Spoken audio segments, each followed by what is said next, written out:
back to Fantasy Filmball. My name is Dyl, and after a little bit of a delay, we're finally here for our 2026 final Filmball game update. You know, a few weeks after the ceremony. First off, I want to say, a shout out for all of your patience out there. Coordinating 6 players across multiple time zones in North America isn't always the easiest, but we're excited to bring you this full recap because today we're breaking down every team, what worked, what didn't, and dive into some fun award season conversations. The first thing I want to say is if you're new here to the channel, consider subscribing to stay up to date with everything that we have here on Fantasy Filmball. We cover award season from film reviews, festival coverage, year-round predictions. Our first predictions for the next cycle should be coming up in the next few days. We're finally found a day where Matt is free, where I'm free, where we can meet up in person and record these predictions. They're going to be in person. Like I said, that's a big reason of why this episode took a little bit longer. We normally like to pride ourselves being the first to give you the way too far in advance best picture predictions. This year, we're not going to be first, but I promise it'll be well worth the wait. Continuing this whole intro, rabble, yap, whatever. If you want to listen to me yap, I've been doing some awards live streams every Sunday here on the channel since Matt's super busy. Figured give you some content until we can get you more content here on Filmball. But let's not waste any more time. Let's check out the leaderboards and meet our players for this Filmball update recap. As we see here, Matt came in first place, nearly hitting 10,000 points on the year. Matt, I guess just talk a little bit here about your team. Look, I mean, I don't know how, but One Battle After Another went 13th overall. That's crazy. And I think most people doing this league would have drafted it very, very early. I think we were in a part of the year when drafting, right in August, when there was a dip in people's confidence in One Battle After Another. You know, it was a September release. We were like, why is it not hitting these festivals? Why is it not doing Venice? If it's really serious, why did Warner Brothers give it this weird release? Is it a lack of confidence? And so I think that it was sheer fortune that allowed me to get One Battle After Another in the third round, 13th overall. That's crazy. And that film won the game for me. 5,000 points. That's more than some people's entire teams. I think it's almost like half of the teams are around just one battle after another. It's not often you get a juggernaut like that, but it swept every single award through the season, and I credit my entire win to that. You know, you swap One Battle After Another to anyone's team, they likely win. And that's where balance in this game is a little bit tricky. You know, it's really hard when you have a One Battle or an Oppenheimer to lose the game with something like that on your team. Now, people have managed to do that. I don't know how, but like you really need to have one, you know, amazing film and everything else to be shit to lose with a film like that. But, you know, I feel like I had a solid roster otherwise. I mean, sentimental value did really well. That 2,500 points, that is nice. Definitely overvalued as a second overall pick, but I'm still happy with it. I'm still really happy. It could have performed a lot worse. And man, Wicked for Good, even though it didn't perform to what I was expecting, not terrible for a second round pick, 9th overall, 508 points. But I think, honestly, looking at this here, I'm so happy that Weapons actually performed as well as it did. 631 points. That's pretty amazing for a movie like that, a summer release horror movie, to end up with huge points. 23rd pick overall, which at the time of the draft, some people were saying that's too high for Weapons to go. In the end, I think it was very much worth going in the 5th round. I could have seen it go in the 4th round and be really happy with it. I hope that we have a more balanced game next year. We don't just have one juggernaut that ruins the whole thing. Just moving down the places, we have myself in second, my reign of terror on this game has finally come to a close. My three-peat doesn't happen, but honestly, I'll take silver because after our initial draft, I feel like our community, as well as all of us here, kind of unanimously picked me to come in last. So climbing to second feels a little bit like a win. But looking at my team here, a lot did go wrong. Sinners did hard carry me to the second place spot, picking it first overall. But like I picked the Life of Chuck first pick in our redraft because it's like, oh my gosh, it's coming in with 206 points. It's gonna get more points. It didn't get more points. And then I was like, oh, let me get all the docs. I'm going to have to win the doc category. I have Neighbor, I have 2,000 meters, I have Put Your Soul. They all lose. And then I'm like, okay, well, James Cameron, he's my guy. He's got me. He can't let me down. Avatar Fire and Ash, 281 points, passed in one battle after another. And more so being mad at passing at F1. It was my college shot early in the year. I was riding for it in Best Picture. And maybe it wasn't a top 11 point score in the game, but it would have had more points than Avatar. But moving down to number 3, John, you've been Mr. Consistency at this game. I think this is your 4th year. You've come in the top 3, the podium 3 times now. You just can't get on top. But how did you feel about your team last year? Yeah, this whole time you guys were speaking, I was trying to figure out what I took first. I was like, I don't remember what I took. Like, I thought I had some trade lined up to move up, and then that fell through. I don't even know if that was this year or not. Rest in peace, Jay Kelly. I still don't really understand how it went like that. I still maintain everything on paper. I would probably take it again. Like I would probably take it again in that same spot. Like everything on paper made sense for this to be a breakout. Frankenstein, what a ride. What a ride you took me on. You know, a lot of ups. Then I was like, oh God, it's actually bad. And then we're here. I'm surprised looking at it was just an accident, getting over 1,000 points, just considering the end result. But shout out F1, my consistent king, just always popping up places. My team overall, I guess I like the names at least that I'm seeing. And yeah, I'm like Mr. Consistency. I can never break through. And I don't plan to again next time.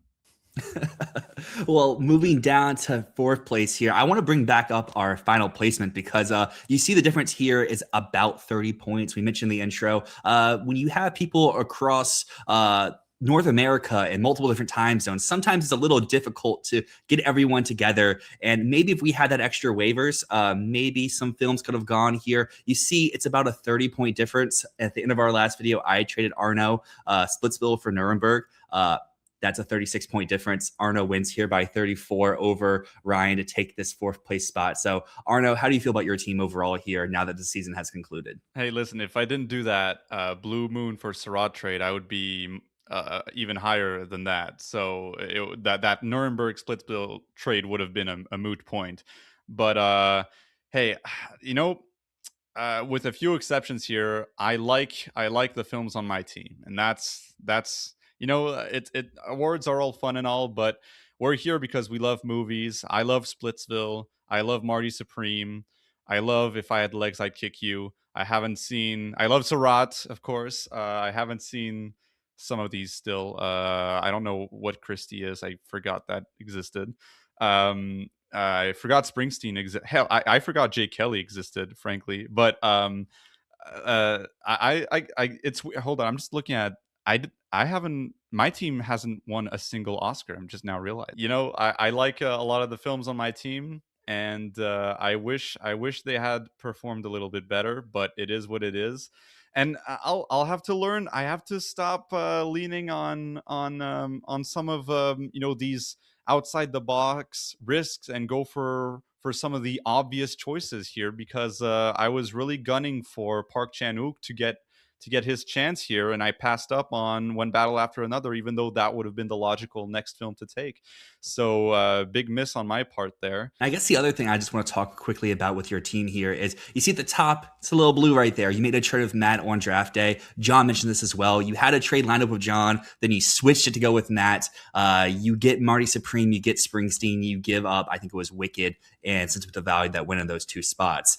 So I guess after the fact, did you like your trade there, or would you still do it again? Or is it something like you're like, maybe I should have stuck there? I think Marty Supreme is very close in terms of points. Springsteen, I mean, neither Springsteen nor Wicked for Good were incredible picks here. I'm surprised that Springsteen really didn't catch on, but yeah, I mean, I think I was just doomed because either one wouldn't have gotten it, and I think it's more so the between what was it between the third and the fourth. Honestly, like it was probably Ryan being absent that kind of screwed me over, possibly.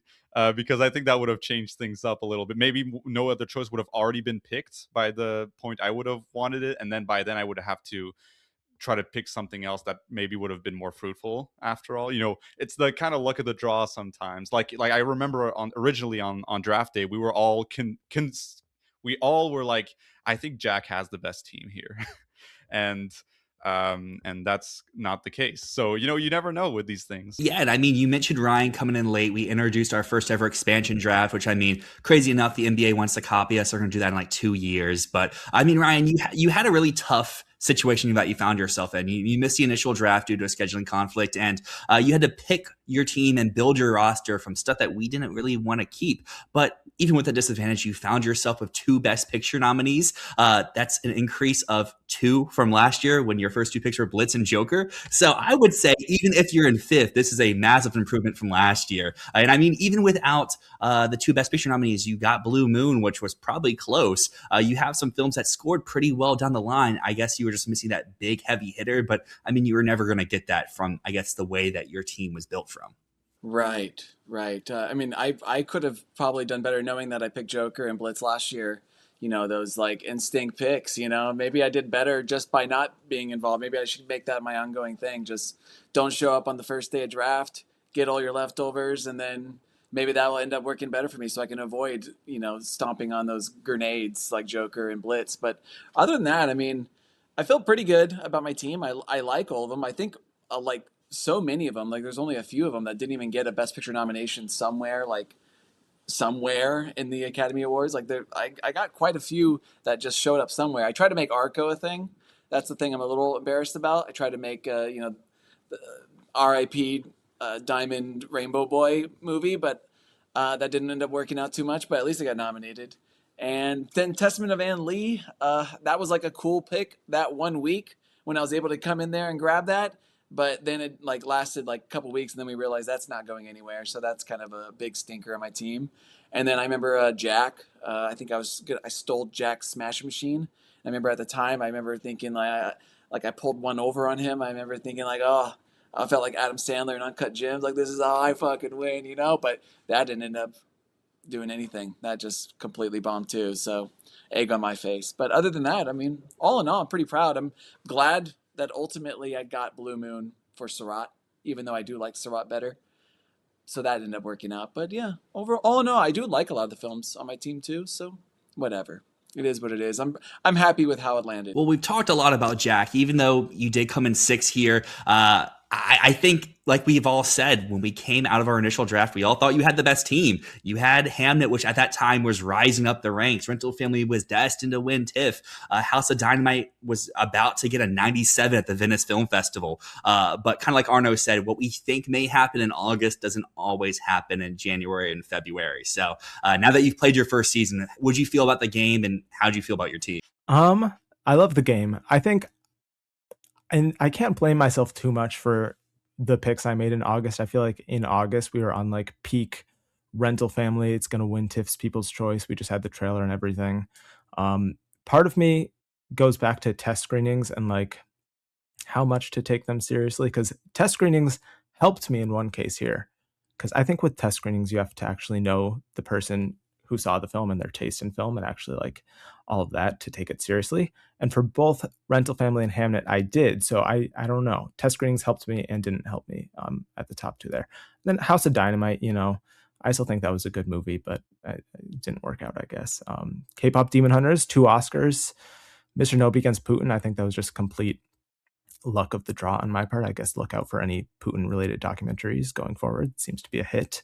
Other stuff like Hedda, Left-Handed Girl, Die My Love, that didn't end up being anything. I did get a Best Actress nomination with Kate Hudson in Song Sung Blue, one of the best nominations of the morning, I'm sure, according to everyone. I don't feel too. I mean, I have 4 Oscar wins here, so that's not too bad. I've just got some big duds on my team that I think dragged me down. Most of all, Rental Family is like lower than stuff like Die My Love. That's insane. So that did not work out. I mean, for what it's worth, like it's unfortunate being last place, of course, but I think other than Matt's team, our teams were pretty balanced. Like, there's really all of us have at least one Best Picture nominee. Hamnet is a fantastic pick. Like, what is it in the top? What is it, like top 4, top 3, something like that? Like, it's a really great pickup. Actress winner and all that. So it sucks that other things like crumbled more than they maybe should have, but you can be proud having, like, holding on to K-pop Demon Hunters as your top 3 when we did the redraft and those kinds of things. I think you did a really good job for your first time.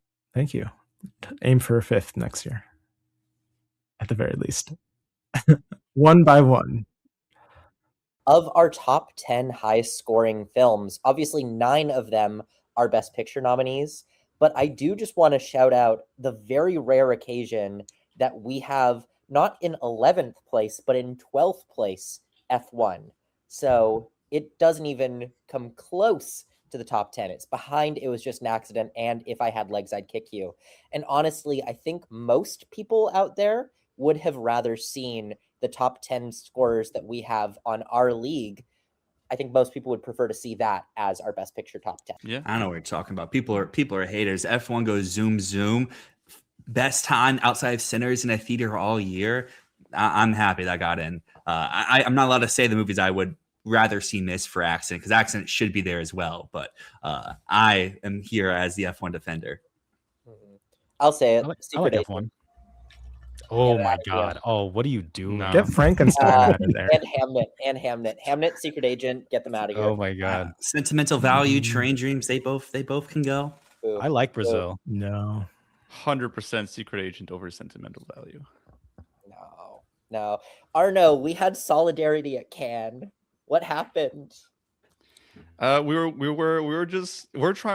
positivity, and we were trying to speak about the films, and now we have to throw that out the window and be real, man. Well, I guess like Arnaud said, let's be real here about the Oscar winners at large. This is just open for anyone because we've already recapped our teams and everything. But like, what were some of our favorite wins of this Oscar season? Some of our favorite moments, as well as some stuff that, kind of like Jack said, like Song Sung Blue and Kate Hudson. We didn't really need that to happen. Chase Infinity would have been a great lead actress nomination, but Kate Hudson's there instead. I'll go first. Amy Madigan for Weapons. Yeah. That is, I think, one of the coolest wins of all time, regardless of what you think about her performance in the movie. I mean, Dylan, I know that we've had conversations before where you said that she would probably be one of your last picks in that category, but still we had a conversation that you were like, yeah, this is one of the coolest wins I've ever seen. A lone nomination for a horror movie, blockbuster, veteran actor, like just coming into this, doing something weird and creepy and completely outside the norm of what an Oscar winner is typically. I think that is one of the coolest things that, at least in my time following the Oscars, that I've seen. That's a stat breaker for sure, because a lone nominee can win, but we're usually like, well, they have to sweep. And she wasn't even nominated at BAFTA. And if we got the BAFTA noms before the Oscar noms, I think a lot of people would have moved off her even getting nominated. But not only did she get nominated, then she beat 2 supporting actresses in the top 2 films for Best Picture. Like, it almost doesn't make sense when you think about it. So that one, when you put it like that, is definitely crazy. I mean, I will say, I know this is a very unpopular opinion, but I kind of think the Sean Penn win was kind of cool, just because I always felt it and I always saw it, and I just was wondering when he was going to show up all season, and then boom, boom, boom, in like a matter of weeks, there he is, and it was like a foregone conclusion on Oscar night. That was, I really enjoyed that one. I think one of the cooler things about the Sean Penn win overall is just the fact that, kind of like you said, he just didn't show up anywhere. So the fact that he won, what you could say is largely based on the merit of the performance in a time where people always complain about, oh, campaign's gone too far, they're doing too much, they really want to win. And the Academy showed this year, the Actors Guild Award showed this year. I mean, even the BAFTA showed too. Hey, we don't need any of that stuff. If you're just good enough, here's the award. Take it. Yeah, but if you don't show up and you win the Oscar and it's not for some illness, it should go to the next person. It's my hot take. Kind of has Well, that's the question. Who was number 2? Stellan. I maintain it. Yeah. Stellan. Yeah, I think Probably. Probably Stellan. So if you don't show up at the Oscar and you win and you're not sick or whatever, it goes to the next person. Delroy Lindo's mine. I think he was number 2 though. So if we're going by Delroy, And Clayton. Delroy was number 2. Clayton. I'll keep the one battle train going. I think the coolest win for me was casting. Not only was it a surprising award for a lot of us, but it's setting a precedent. And while in a perfect world, I would have given it to Marty Supreme because of the creativity and the numerous, very eccentric casting that there was in that film. I think that the precedent of one battle winning over, let's say, the expected winner of Sinners is more interesting for that category. For one, it tells us that this is not a acting ensemble prize. It is a casting prize, and there's a nuance between that. And whereas Sinners, for the most part, is a couple dozen actors in a set location. One battle is setting up a bunch of little worlds, whether it's Benicio del Toro's shop where you have to cast all the people in there and how they all have to have a role to play. Even the named players, including the revelation of Jason Findy and some very creative casting, getting Sean Penn out of, I presume, some sort of retirement to get this kind of role. To me, it's a little bit more creative. The only kind of nitpick you could say is that, is this just going to be a kind of editing prize where it just goes with the best picture winner? We'll see what happens there. But to me, it's a more interesting award than to give it to the SAG Ensemble winner. The thing is, it was so crazy going into this year's ceremony, like prediction wise, that I think most of the winners were kind of expected and not super surprising. None of the ones that haven't been mentioned really stand out to me. There's only one acting winner that I think was like a really, really good winner, which I know is a hot take for, it seems like, everyone. I think Jessie Buckley was incredible in Hamnet. Even though I liked Rose Byrne more and I liked seeing her run throughout the season, I do think Jessie Buckley was easily the best winner. The other acting categories, I'm a little not as high on Sean Penn's performance as other people. I think Amy Madigan's fun in Weapons, and I'm not huge on the Michael B. Jordan win. We'll have to see how that ages, but I do think he was probably the weakest in the lineup.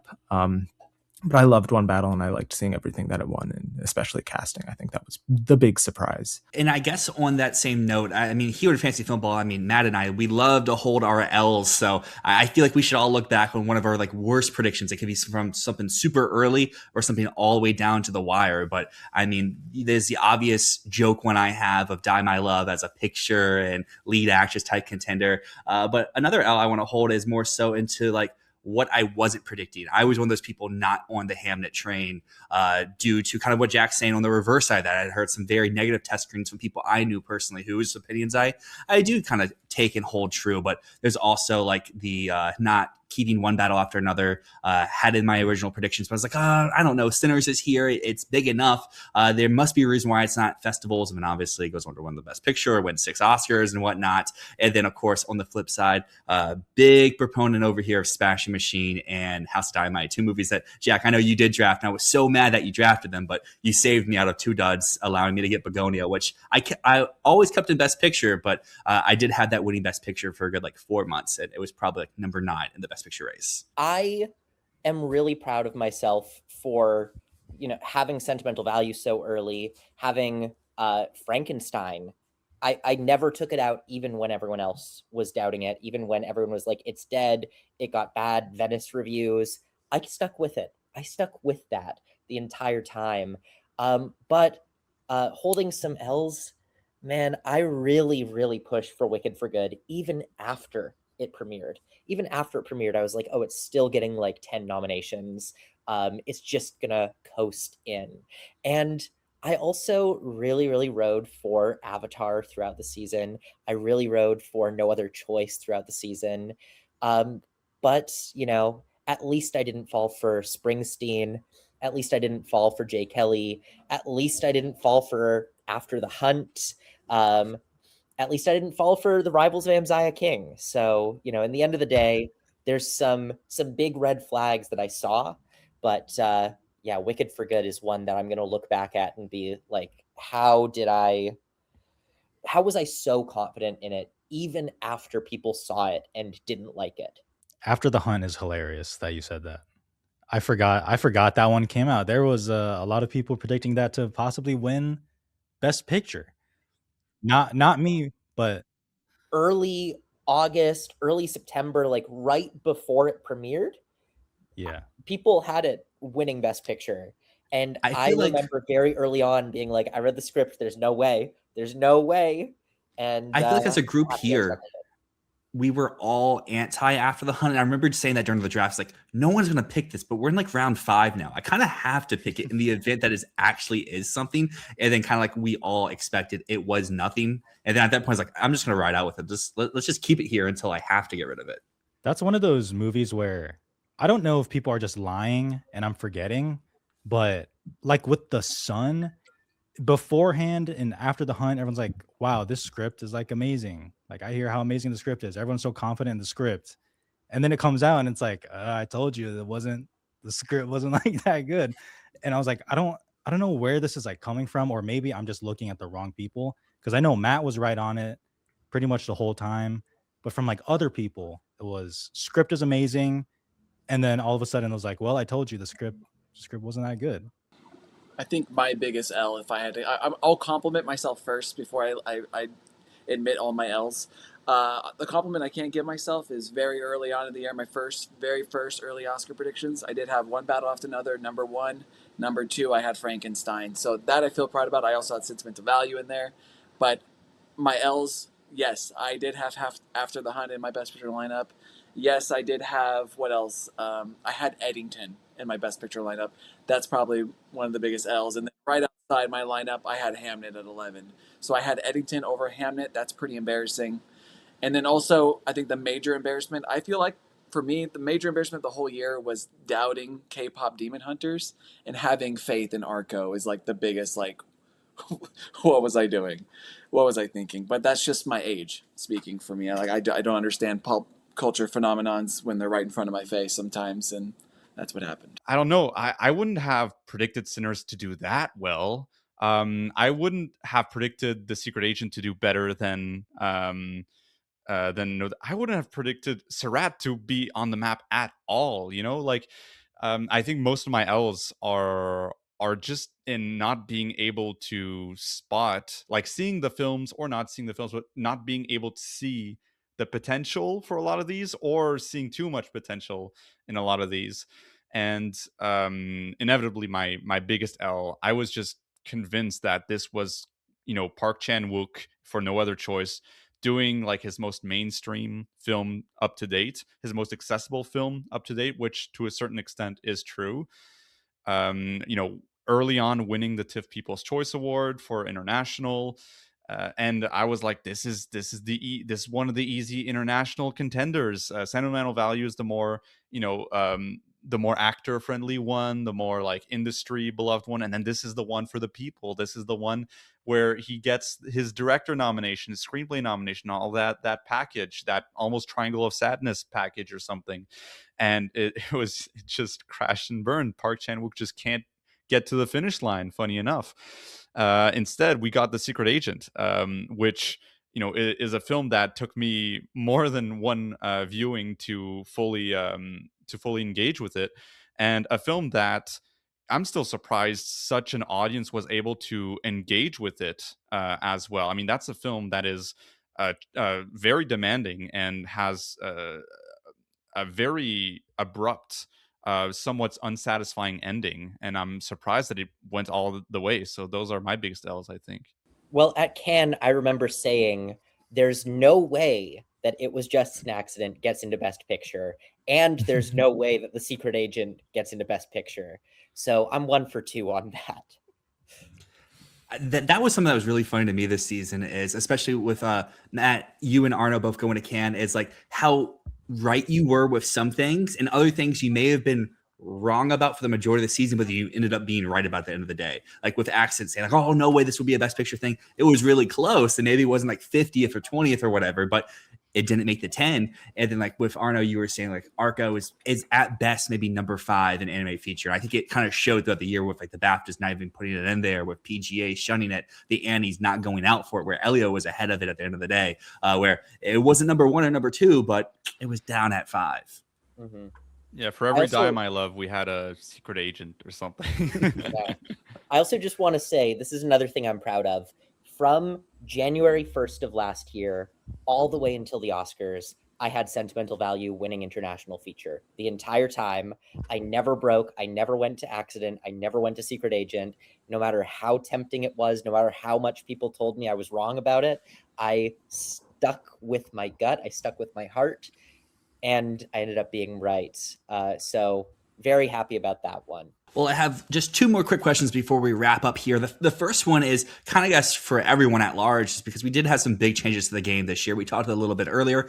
Obviously, Jack joined in. It's always fun seeing new dynamics brought to the table. But then we also had, the expansion redraft with Ryan coming in here, where we had to decide which films we wanted to keep on our team, and we couldn't just pick any 5 films. You could pick 3 of your top 5 and 2 from the bottom 5. So I guess we'll start with Ryan. Is like, how did it feel coming in late, getting able to like snipe some films from people, especially now down the line where, like I said before, you got 2 Best Picture nominees, and with some of the other films, you did get some sleeper value there. And then after Ryan goes, I guess we can just talk at large. Like, were we upset that we lost stuff? Did we feel like it made the game more fun? Or next year, should we go back to the old way? I know no one would believe me in a million years, but my eyes were on One Battle After Another. I had ranked it number 1. I had faith in it just because of based purely on PTA always makes it in to Best Picture. So I was going to try to snag that, but no one will believe me, and I don't expect you to. So I would personally like to go to the old draft and have a fair chance to snag up